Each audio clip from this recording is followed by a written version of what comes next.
Well, today is September the 11th, and just saying that together, September the 11th, takes most of us back in our minds to September the 11th of 2001.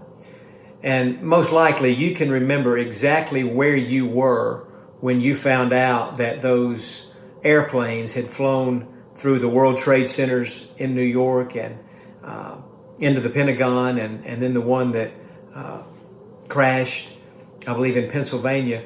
You can remember exactly where you were. I can remember where I was. I was home.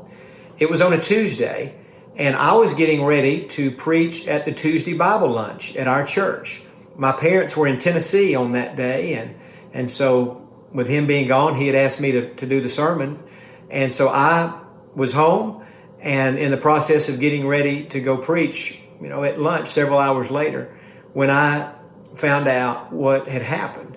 And I can still remember the feeling that I had, like, I can't believe this has happened. America has just been attacked. How many more planes out there are planning, being hijacked, and things like this are about to happen? And it was a very unnerving, a very frightening feeling. I don't remember what I was scheduled to preach about that day at the Tuesday Bible lunch, but I do remember that I changed my sermon based on what had just happened, the tragedy in our country. And I don't remember everything that I preached about that day, but I do remember addressing the situation as best as I could on that short of notice from a biblical perspective. And while I don't remember everything I said then, I want to say some things with you that are in my mind right now that I probably said then. If I didn't say these exact things, this was certainly the spirit of the sermon that I gave on that day. And so today, as we pause to remember the thousands of lives that were lost on September the 11th, 2001, as we think about the multiplied thousands of people whose lives were forever changed by what happened that day, in losing a family member, losing a friend, losing a spouse, a parent, a child, a brother, a sister.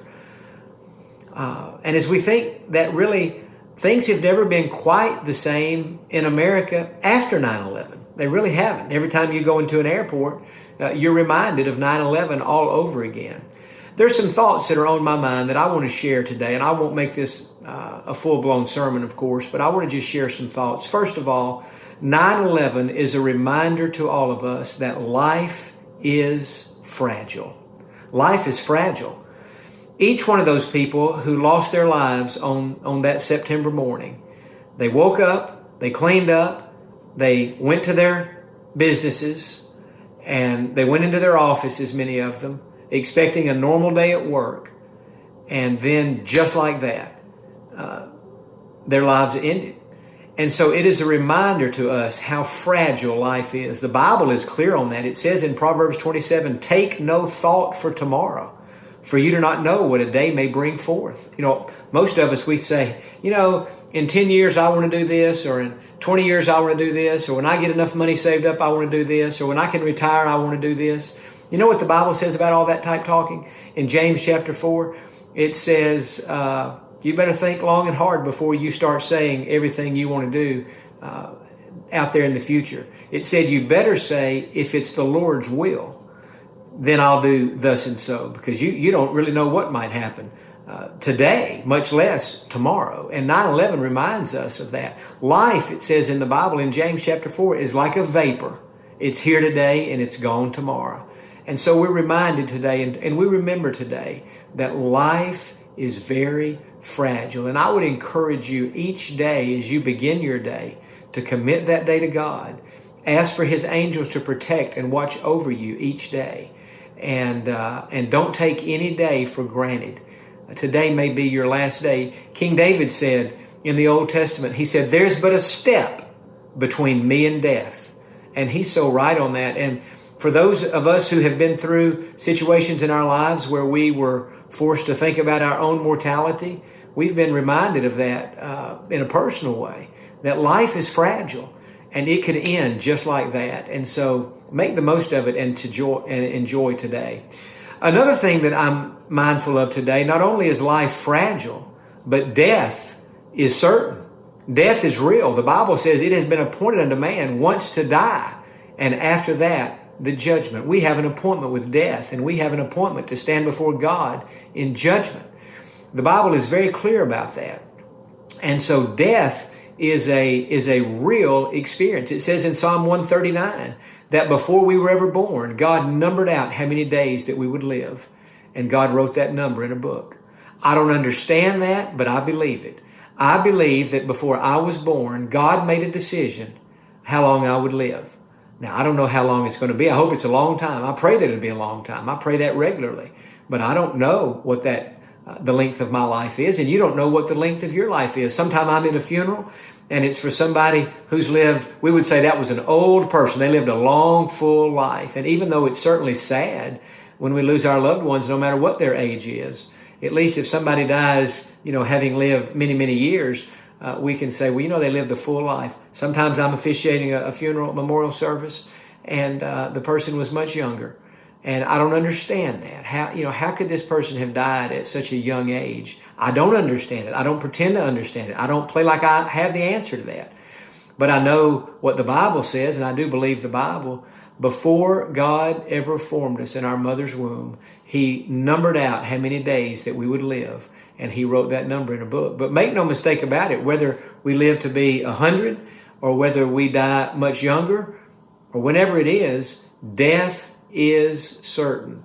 None of us is going to live forever in life as we know it now.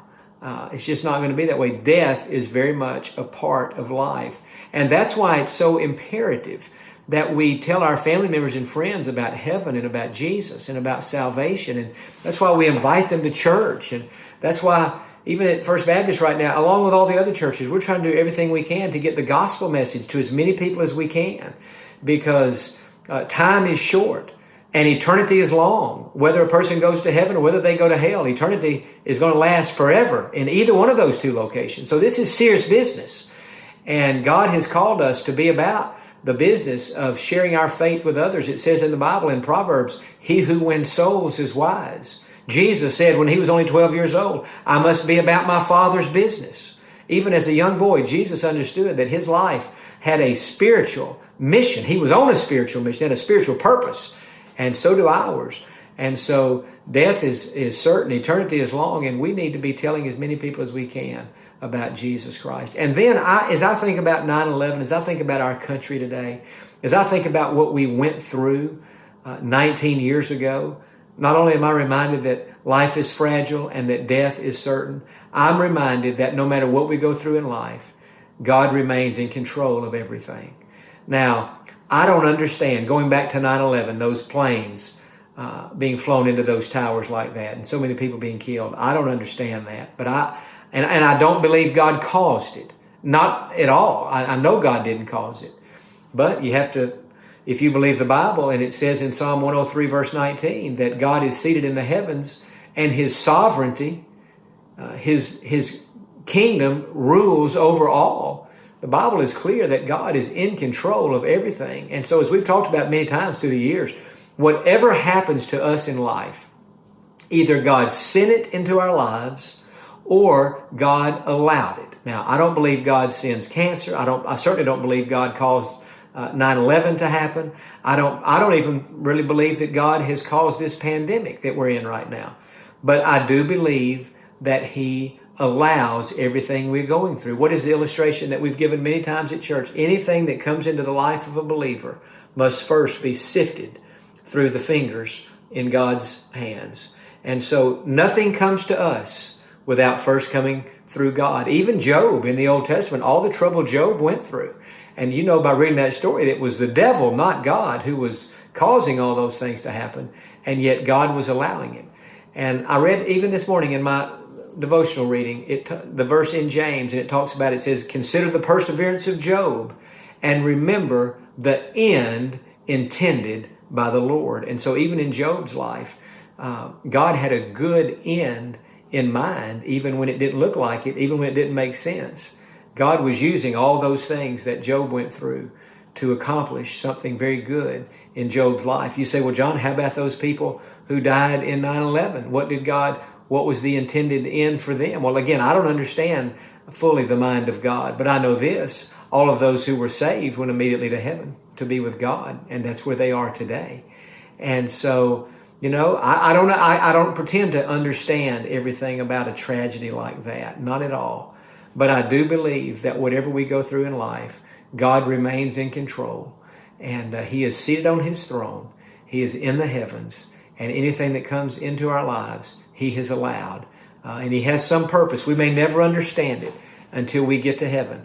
But when we get there, we'll understand everything. So again, I don't remember the sermon I gave on September the 11th, 2001 at that Tuesday noonday. But today is September the 11th, 2020. And I don't know if you'd call this a sermon or just some ramblings that I'm giving here on this video. But I want to remind you today that, and not just I'm reminding you, 9/11 reminds us that life is fragile, death is certain, and that no matter what we're going through in life, God remains in control, even when we don't understand and even when nothing makes sense to us. And so today is a day of remembrance, and we should pray certainly for those whose hearts are extra heavy today as they reflect on the day when they lost that family member, when they lost their friends. And certainly today we should pray for America, and we should pray for a hedge of protection around our nation. And our nation is in many ways at a crossroads right now. And we should pray that God would bless America and that God would protect America. And so today, pray that God would turn our hearts towards Him, and that God would turn people's hearts towards Jesus Christ in a fresh way. And to pray, what we need to be praying for America is for a revival. I know we have the election coming up in a few weeks now, a couple of months, and that's very important. But I'll tell you something even more important than that.